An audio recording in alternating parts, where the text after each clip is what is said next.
ఇలాంటి దౌర్భాగ్యమైన ఇన్సిడెంట్ గురించి మాట్లాడడానికి మీ ముందుకు వస్తారని చెప్పి కల్లో కూడా అనుకోలేదు. గతంలో ఎన్నో ఇన్సిడెంట్స్ జరిగాయి, కానీ దానికంటే ఒక ఫుల్ స్టాప్ లేదు. దాని తర్వాత మరొకటి తర్వాత మరొకటి.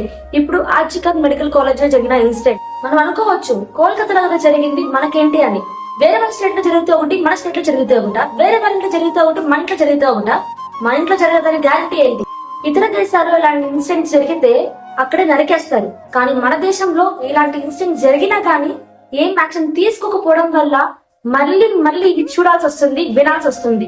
ఆగస్ట్ 8, 2024 ఆర్జికర్ మెడికల్ కాలేజ్ లో సెకండ్ ఇయర్ పోస్ట్ గ్రాడ్యుయేషన్ చేస్తుంది మౌమితా దెబ్నాథ్. ఆమెకి 31 సంవత్సరాలు. మౌమితా దెబ్నాథ్ ఈమె ట్రైనీ డాక్టర్. తన డ్యూటీ అయిపోయిన తర్వాత తన కొలీగ్స్ తో కలిసి నైట్ డిన్నర్ చేసింది. అరౌండ్ నైట్ 2 AM కల్లా వాళ్ళు డిన్నర్ చేసుకుని తన కొలీగ్స్ వెళ్ళిపోయారు.